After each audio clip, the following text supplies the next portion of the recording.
This is 911. Do you have an emergency? Today on Rescue 911, Lost in Paradise, a family outing. You have to watch the waves. Leaves 4 tourists shipwrecked and injured. In one form or another, the wave crunched all of us. And the question really was, would we all get off alive?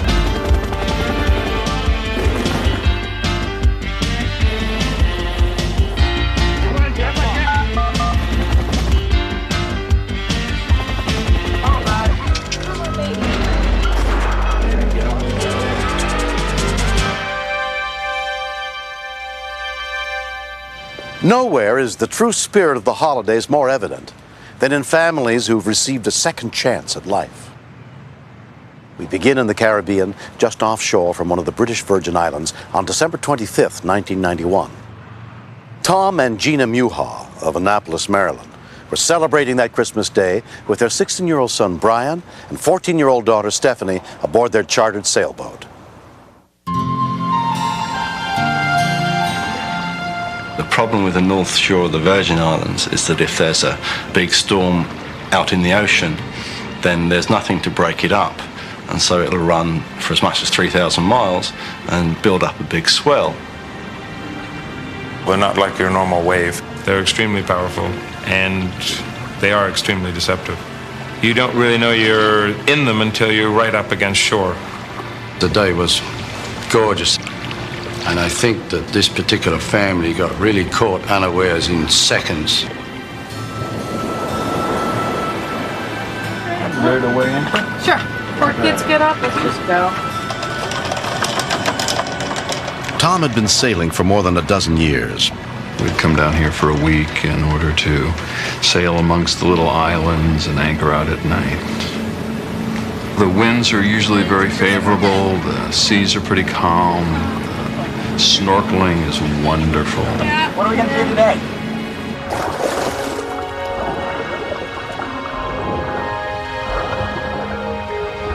Christmas Day, we had anchored our main vessel off of Green Key.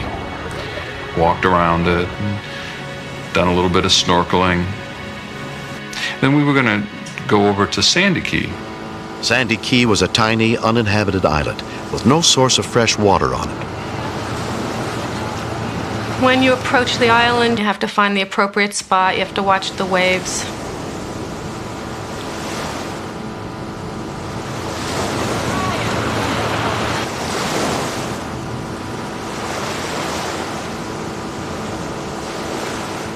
Yeah, it's gonna be fun. How pretty the water is.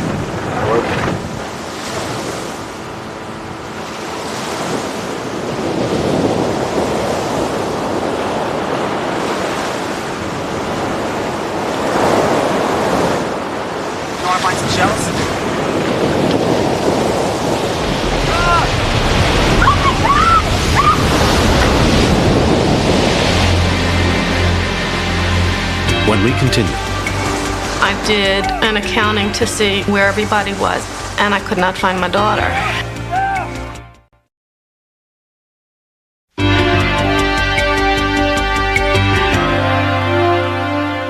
Tom and Gina Muha and their 2 teenage children were in a motorized dinghy on their way to explore a tiny deserted island when a rogue wave capsized their boat, hurling them into the sea.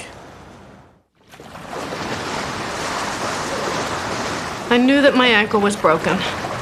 I very quickly did an accounting to see where everybody was, and I could not find my daughter.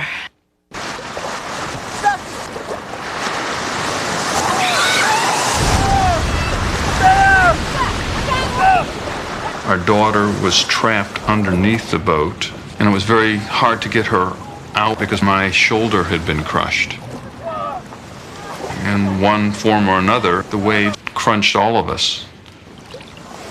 Brian, when I looked back at the beach, was absolutely covered with blood, all down his side and just oozing. I was trying to right the dinghy because there wasn't even anybody else around. I kept thinking, there's nobody to help us. I've got to try to get my family at least back to the main boat where we have a radio. But I didn't have the strength. Come, leave it! Come there! My son had a very serious head wound. I'm just gonna hold it, okay? You could see his skull. And I was really scared. Put your hand right here. Okay. Jen, I'll get him. We realized we're stuck here, just the four of us. We would put our hands on one another's bodies to stop the flow of blood. Yeah, it'll be okay. I'm gonna get help. Baby. I felt tremendously helpless to know that my family was really hurt and that I could not do anything to get them to help.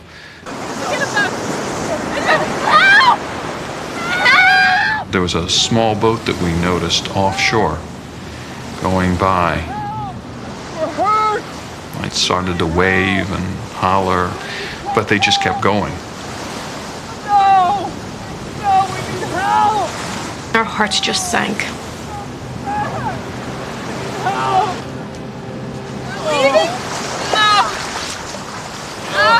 Okay. Okay. Somebody's gonna come out. No, you can't lay down. You gotta sit up.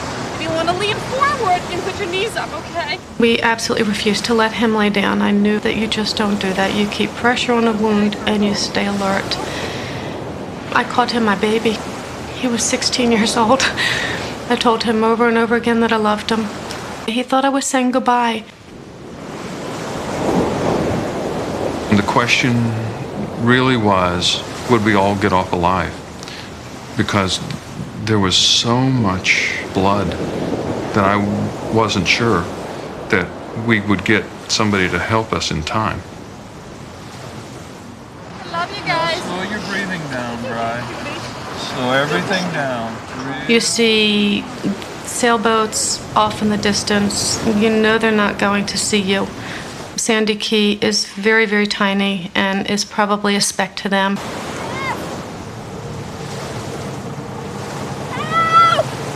Over here! It was like angels. It was like angels coming up out of the water to help us. We're gonna have to wait for a wave. Gary and Penny Knowles had been sailing with clients when a boater told them about the accident, and they called for help. I carry a very large medical kit, so we thought, well, we'd just go over and see if we can do anything. Gary managed to get close enough in to get me over the front of the boat with all the gear. Then he anchored the boat off and swam in. The head wound looked very bad. Basically, his father had his hand behind his head, holding the head together. It was quite a deep wound, propeller-shaped. Thank you for coming, Penny. The rescue boat's on its way. Virgin Island Search and Rescue arrived within 45 minutes. Mike Masters was driving the Visar boat. Looked a little bit like Gilligan's Island, you know, some people sitting up there. We immediately jumped into action and powered in reverse towards the shore, as far back as we dared into the surf line.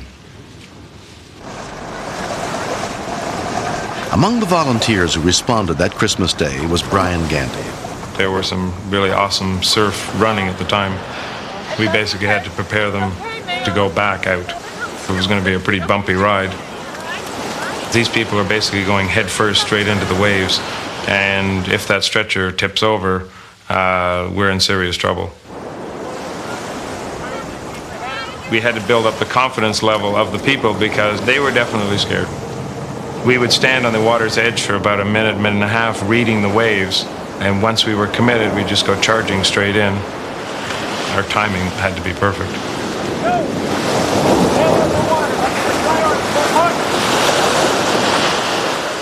It was a very scary thing to see your son being taken away, strapped down in a floating gurney, and I thought to myself, if they lose the grip, they lose Brian. And then we all had to deal with that, you know, because then you know, well, I'm going to be next.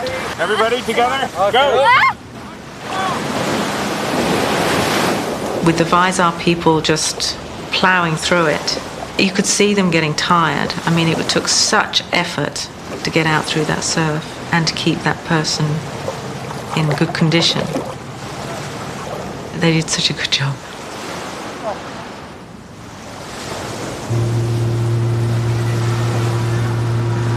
They had put my head in a collar. I could not turn my head left or right to find my children. But I really needed to be able to know that they were okay and to touch them. What you realize in a situation like that is that you really are a family, and that you need to take care of each other, and that you can take care of each other. All of these little frictions that go on between parents and teenagers are really insignificant. There's an incredible amount of love. After being examined by a doctor and nurse picked up from a nearby cruise ship, Tom, Gina, and their 2 children were treated at a local hospital and released within a day.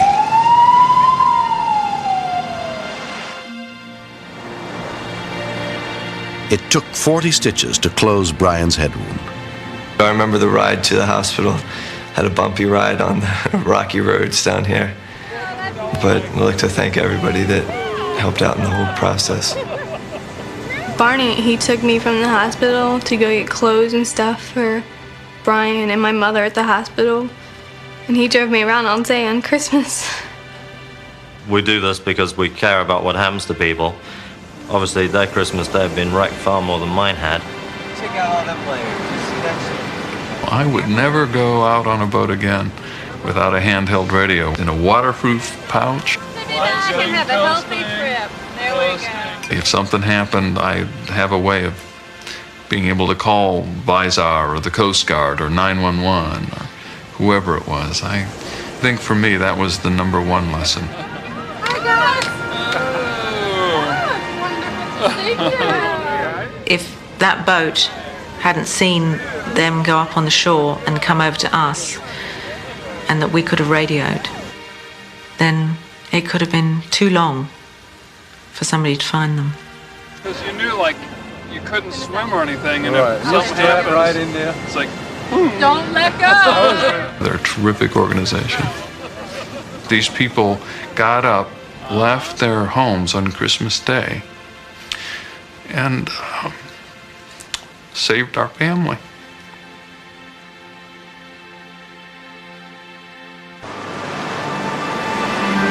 Next.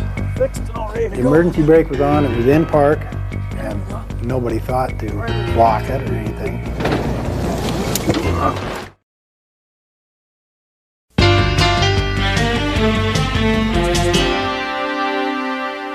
Just 3 days after Christmas in 1992, John Bricky and his wife Carrie were hosting a family gathering at their home in Eatonville, Washington, to celebrate the holiday a little late.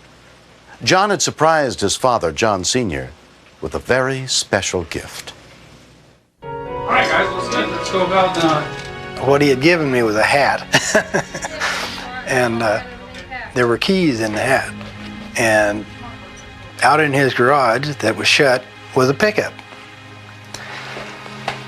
And it was mine. Bring it on up. The transmission leaked in it. And it was leaking real bad. That pretty close there? Bring it on up, okay? John was planning to fix the truck before his father drove it home. That look pretty good? Right. Johnny's a mechanic. He'd been a mechanic for about 8 years. Yeah, it's high enough now. Let's see if I should be able to get to the linkage here. The emergency brake was on, it was in park, and nobody thought to block it or anything. There's the linkage here. I'll get situated around here and we'll see what else we need to get this thing fixed and all ready to go. There we go. Pry this loose, maybe we can take this thing out and get this linkage off of here. We can get it going good. Oh yeah, I should be able to get that. I just stepped back from the pickup, and it does seem like I heard a click.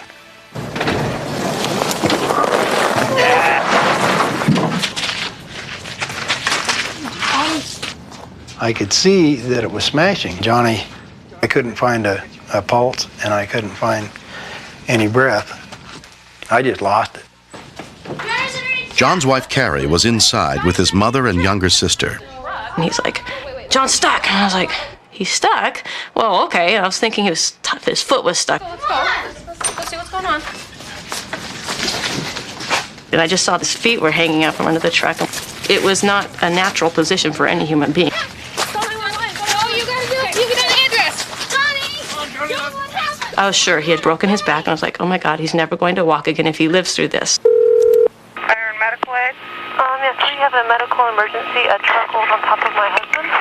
Okay, is he still under the truck? Under the truck. He's stuck underneath it. It was up on jacks, and the jacks. Okay, what part of him is stuck underneath of it? His back. Lakewood Fire Dispatcher Patty Heimsness took the call. She sounded real calm. I didn't think it was a great big emergency because she was so calm. Okay, my partner's going to start help now. I'm going to stay on the line until we find out if he's conscious and breathing. Okay. No, he's not conscious.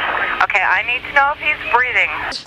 You can do it. You can do it. I had to be strong enough to get the things done that had to be done to make sure we were giving John every possible chance he had. You can do it. They're on their way. I felt guilty as hell. Harry went and bought this pickup for me. My pickup. I thought, why did this happen? He's not breathing. He's not breathing. Okay, listen to me. Listen to me. When they said he didn't have a pulse and he wasn't breathing, I knew then that he was dead. I mean, that's my big brother out there, and no heartbeat, not breathing. Pierce County volunteer firefighter Captain John Christian was paged from his home just up the street. Put my fingers right on his neck, and there was nothing. I kept feeling around. I thought, well, maybe I missed it. And there was nothing there.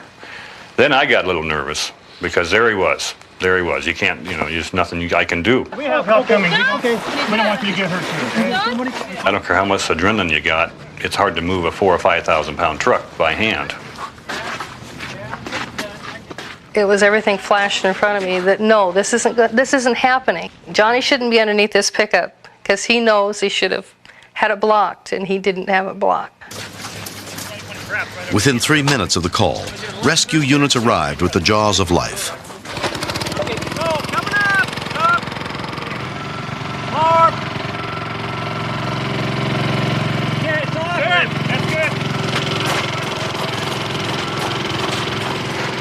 When rescuers finally freed John, he'd been pinned under the pickup for more than 6 minutes. I don't have any respirations either. I remember looking at his face, and it was just completely purple, and looking at him knowing this is not my husband and he's dead. And like, gosh, we haven't had kids, and so I can't tell a kid about how neat he was. No one's gonna know that.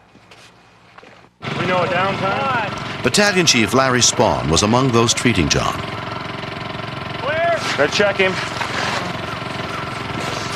I don't got anything. Check the pulse. Basically, this person is dead. They're not breathing, and their heart's not beating, so they're clinically dead. I'm thinking that I have to turn around and tell the family that, it doesn't look real good here. That's scary to me. At one point, I thought, if he's going to be in severe pain forever, if he wakes up, don't make him wake up. Stop compressions. Knowing that he wouldn't love life. I don't got anything. Check the pulse. No pulse. I knew, just looking at this person that was dead, that he should stay that way rather than have people take care of him for the rest of his life, because he would be miserable, even though he'd try to fake it maybe. But I knew that he and I would both know that he was miserable, because he would share that with me. I think I feel a heart. I've got a pulse. Pulse? I think I've got a pulse. What do you got? Clear. We got something. One more time. It seemed like they had just started CPR to me when he said, I got a pulse. Like he didn't believe it himself. 24-year-old John Brickey was admitted to Madigan Army Medical Center in a deep coma. Stable right now. I started going through things like, is he going to remember us? Because I knew that he had not had blood circulating through his body, so I didn't know if he was going to have brain damage. Okay. Okay. All right, thanks. Well, you're looking better than earlier. I was just talking to him because I heard somewhere where if you talk to people and encourage them, it helps them get better faster. I'll keep you okay. I'm taking care of you. Hang in there, John. And I noticed the monitor, every time I would talk to him, his heart rate would go up. Let go now. I'm wearing your wedding ring. You can do it. I just started crying. I was like, gosh, he knows who I am when I'm talking to him, even though he can't talk to me. Within 3 days, John came out of the coma, to the amazement of his doctor, Lawrence Levine. He woke up almost like throwing a switch.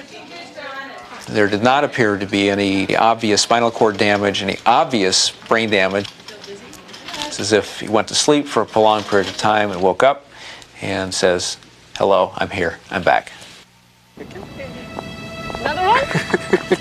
More than a year has passed since the incident. There's no brain damage at all. It's really, really amazing. The only thing that he doesn't remember that day, but that's the day I just soon forget too. I remember walking in. I didn't chalk the wheels, which, being a mechanic and that, I should have known better. You weren't even awake. I learned that the little things can really cost you if you're not cautious. What do you say, Squash? Hi, Kevin. Hi, Squash. Hi, how are you guys doing? Let's stop the meeting for a minute. We had the association meeting. John was here, and he thanked the volunteers for doing what they had done. Okay. Choked a few of us up. How you doing? Good, Larry. How are you? We get cards and letters from family members all the time, but this was different. This was the actual patient who wanted to express his gratification for what we had done. John subsequently joined the Pierce County Volunteer Rescue Squad. He wants to do things for other people, and he isn't so self-centered that he's got to have everything for him. He's just one of my special kids. You know, he's special. It'd be awful hard to do without him. How you doing? Good pizza? Yeah. Today on Rescue 911, disaster pulls a family together. A holiday down under takes a turn for the worse. We noticed he was floating face down in the water. Catching a teenager in a wave of tragedy. I didn't know if he was alive or dead. Plus, Daniel's choking. Oh, God. a mother's worst nightmare comes to life on Christmas. I'll never forget the look on his face. I'll never forget the look in his eyes. On Rescue 911. Santa Claus is loved and recognized the world over as a symbol of Christmas. But as we grow up, most people stop believing in Santa's ability to affect our lives. After what happened in Queensland, Australia on Christmas Day in 1993, all the members of one family will never be too old to believe. Much of the footage was taped as the events unfolded on that December 25th. It was a really nice day, Christmas Day. A lot of people were on the beach, thousands of people. Water is dangerous, so we do surf patrols up and down the Gold Coast.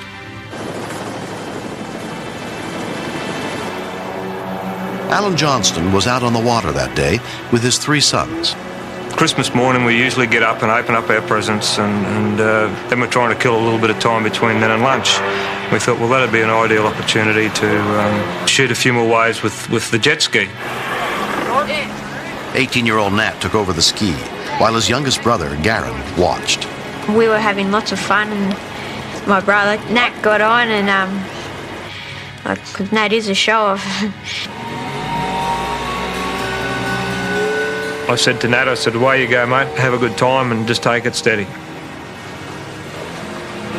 There's no way you could think that anything on such a perfect day could go wrong.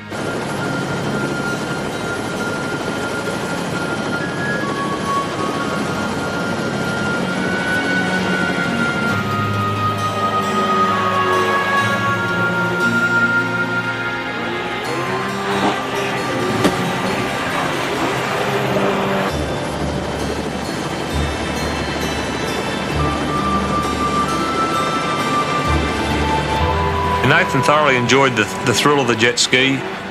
He got a little bit bored with the mundane part of it, and he decided to go up where the waves are a little bit bigger. When we continue. The jet ski came through the set and no Nathan. And then we noticed he was floating face down in the water.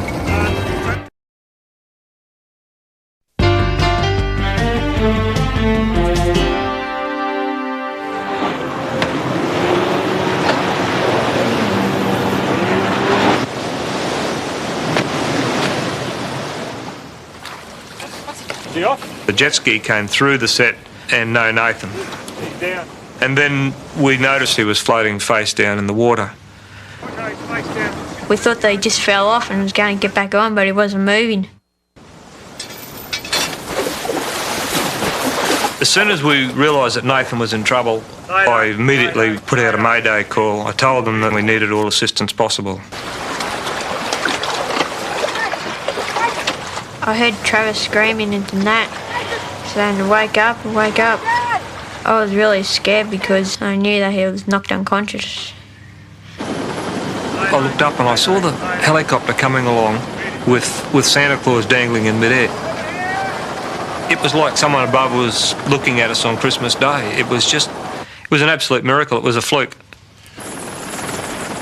Westpac life-saving helicopter crewman Steve Leahy had heard Alan's mayday. I monitored a call over the air-sea rescue frequency that there appeared to be a jet ski rider in the water and possibly drowning. To celebrate Christmas, lifeguard Terry Gacci was on patrol 30 feet beneath the helicopter. There was no time to land on the beach and disconnect, so we ended up putting me straight into the water in the Santa Claus suit.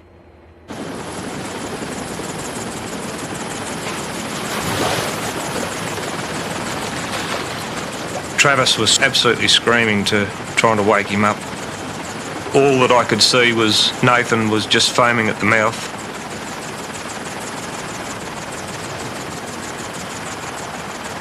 I managed to drag him straight into the boat and his face was dead. I just pulled a dead son into the boat. A split second later, Santa Claus came in behind me and he started to work on that to resuscitate him. So get in the shore as quickly as you can. All right. One minute I was waving to people along the beach, and then the next minute I had a drowning patient beside me. I didn't know if he was alive or dead, so I immediately rolled him on his side into a recovery type position and cleaned his airway. Wave rider, wave rider, wave rider. We have a jet skier on board. I kept on asking what was going on, was he alive, what was happening.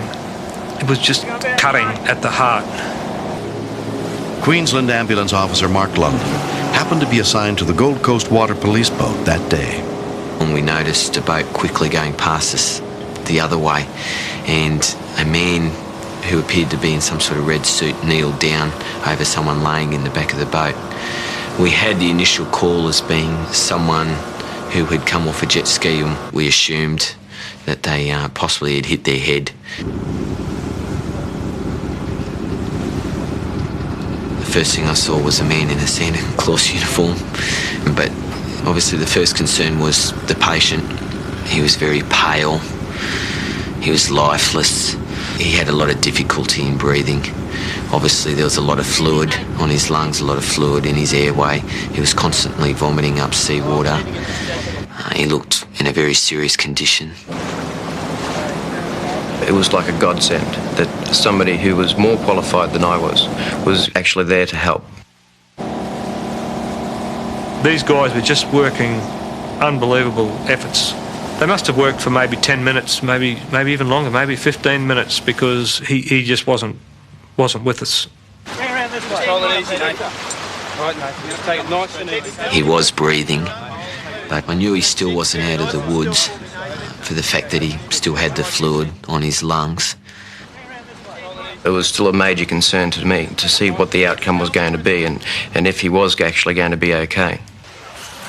Nathan was taken to Gold Coast Hospital, where he was examined by Dr. Mark Elcock. He was in a critical condition in that he needed advanced life support to maintain his airway and to maintain his ventilation. Without that, he wouldn't have survived very long at all. Mr. Johnson. Good meeting. My name's Mark. We weren't given a real lot of hope as far as what his recovery rate might be. They didn't alarm us, but by the same token, they didn't lead us down the garden path either. Surprisingly, 18-year-old Nathan Johnston responded quickly and was released from the hospital the next day. Although he is eventually expected to fully recover, 9 months later, he is still regaining his strength. I don't think I could describe how lucky I feel. You look at life a totally different way. You try and take every opportunity you can get, because once it's gone, it's gone. We raise our glasses and thanks very much, Terry. We were just the ones that were basically flying over and happened to stumble across him. I think there was an angel on my shoulder that day. But if it wasn't for the efforts of his family in the water and on that boat that day, he more than likely would have drowned. Give us some rescue jokes. Terry was just unbelievable, you know, and this guy does this every weekend. They just go out in all sorts of seas, you know, it's just unbelievable. Thanks, appreciate it. Thanks doesn't seem enough. If you do lose consciousness, as the patient did in this scenario, then you can sink straight to the bottom. You haven't got something to keep you afloat. The fact that the patient was wearing a life jacket is what's probably ultimately saved his life. Where are these koalas? There's one there. There's one up the tree. I feel like I have got a second chance, and this time I will make the most of it, and nothing's going to stop me. It's probably one Christmas gift that he won't forget, having seen her drop out of the sky and rescue him. He's a very lucky person. Next. Being a child, not knowing what to do, and then an adult not knowing what to do either, scared me.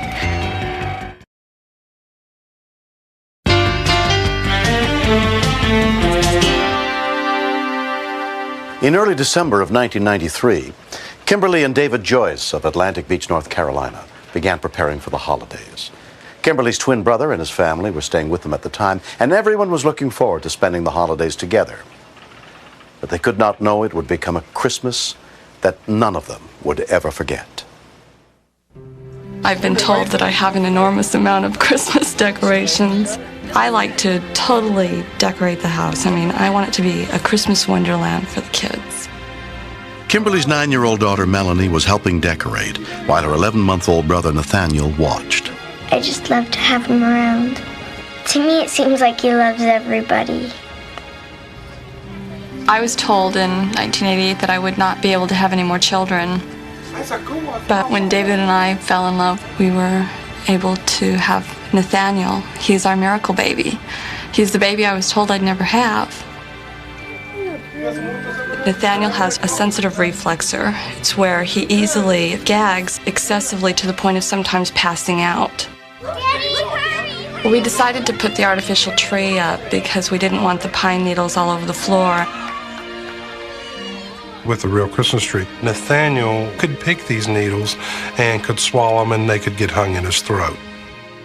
Around 6 p.m. on December 9th, Kimberly's sister-in-law, Mary Miller, was preparing dinner. I'm going to get started on my stuff so I can get it done in time. Okay. I'm going to put Nathaniel down here so he can watch Barney with you. I vacuum the floor every day, sometimes a couple of times a day, because Nathaniel tries to eat everything that he can get his hands on.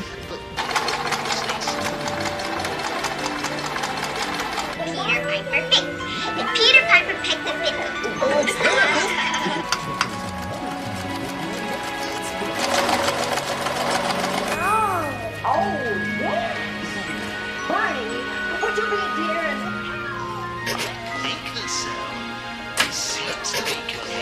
Nathaniel? What's the matter? Kimberly? He's choking. Nathaniel's choking. Oh, God. Get him over the sink. My first thought was it was just this reflexor, that there was nothing really to be alarmed about. And that's when I put my finger in his mouth, and I could feel metal in the back of his throat. I gave the baby blows on the back. Oh my gosh! But whatever it was stuck, and I couldn't get it out myself. Mary? I'll never forget the look on his face. I'll never forget the look in his eyes. Would please help me, Mommy? And I couldn't help him.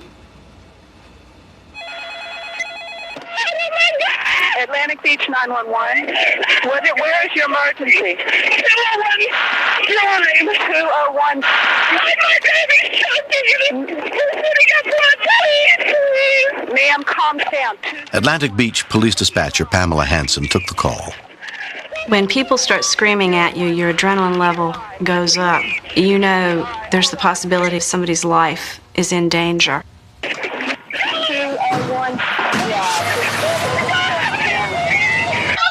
Kimberly's twin brother, Henry, came in to help. Kimberly was very hysterical. I wasn't sure if they could understand what she was telling them because I couldn't hardly understand it. Hello, yeah, she's got metal in his throat. Metal? Yeah, he's got something metal in his throat. Okay, hold on. Atlantic Beach Squad 35, caller advises the infant has swallowed a metallic object. He's passing out. He's passing out? You gotta hurry. His eyes were swelling, his face was swelling. You're holding your baby and he's not breathing. They're coming. Squad 35. Subject is going unconscious at this time. At that point, my heart practically stopped because when he's not breathing, that indicates possible death. Being a child, not knowing what to do, and then an adult not knowing what to do either, scared me. I loved him more than anything. Okay, how old is he? He's 12 months old. 12 months? You want somebody else to make you feel like that you're overreacting and that your child's not dying. You're just thinking that. But the look in their faces told me that it wasn't just me. What's he choking on? The first rescue worker to arrive was police officer Bud Sheldon. The emotions were running high. He was not moving at all. No breathing, no crying, nothing. His chances of life were starting to falter. So I flipped him over onto his stomach and gave him a couple of back blows. Who's crying? Who's crying? Everybody. No, I hear a baby crying. He's alert. Okay, he's not unconscious now? There's something in his throat. It's cutting his throat. He was actually trying to throw the object back up, but he was just throwing up a lot of blood. I couldn't imagine what he had swallowed that cut him. He's not unconscious. They should be there now, sir. They're here. Okay, bye. Okay, good. What have we got? Within 4 minutes of the call, Atlantic Beach EMS arrived, including EMT and Murdoch. Because the baby's airway is small, even though there was air going past the object at that time, there was no assurance to us that, whatever it was would not close it off again. So we knew we had to get to the hospital fast. The ambulance then started racing. Their siren went on and they just took off. I was afraid he was dying, if not already dead. We got a baby child. Nathaniel was rushed to Carteret General Hospital. Pediatrician John Cannelson took over his care. When I asked the EMT people there what had happened, they said when we lay him on his back, he quits breathing. You have to be careful not to dislodge or move the object while you're trying to find it, and therefore precipitate a catastrophe while you're trying to fix the situation. I decided the best thing to do would be to get an x-ray to see if we could identify the object so we could go after it in a more planned way rather than just fishing for it. Hi, are you Nathaniel's mom and dad? Yes, sir. Okay, I'm Dr. Cannelson. I was frightened when I saw the x-ray. This is a potentially disastrous situation. You recognize this, don't you? Yes. You don't have to be a radiologist to read this film. He had swallowed the end of a Christmas ball.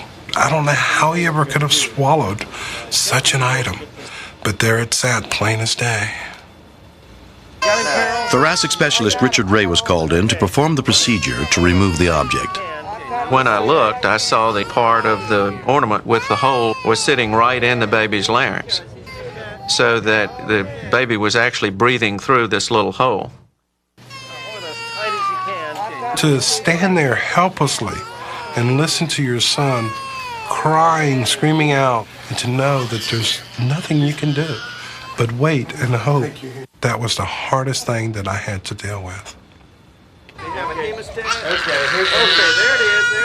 It took a little finagling and twisting and maneuvering to get a hold of that spring, and when we were able to get a hold of both legs and pull them together, that released it from the tissue and it came out quite easily.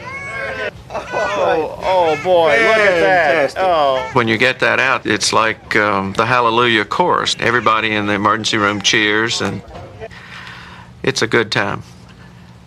Wow. Okay. Everything is okay. Everything's going to be all right. I just looked at the nurse and she kind of handed me Nathaniel.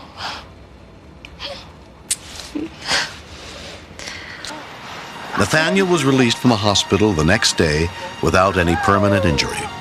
Nathaniel has had his first birthday. He's learning to walk now. All the things you anticipate but could have easily been taken from us. I love my son very much. And I wish there was some way the police, the ambulance people, the physicians could realize the appreciation we feel. And I am deeply indebted to all of those that were involved. Nathaniel! If the mother had not dialed 911, the baby might not be here today. Everyone should know how to dial 911. It's only 3 little numbers. I mean, small children can remember that. If they can remember their phone number, they can remember 911. It really is necessary to baby-proof a home, to keep small objects that could be swallowed out of a baby's reach, particularly around the holiday season when there are extra people and extra decorations. Parents need to be extra careful. I keep this bulb top with me at all times. It's a reminder to me to make sure that you never take any moment in life for granted. That pretty water? Life is about living and enjoying and sharing and loving. And love is all there is. Got another kiss? I think the Joyce family probably received the best Christmas present any parents can ever receive. The life of their baby. Do it, huh?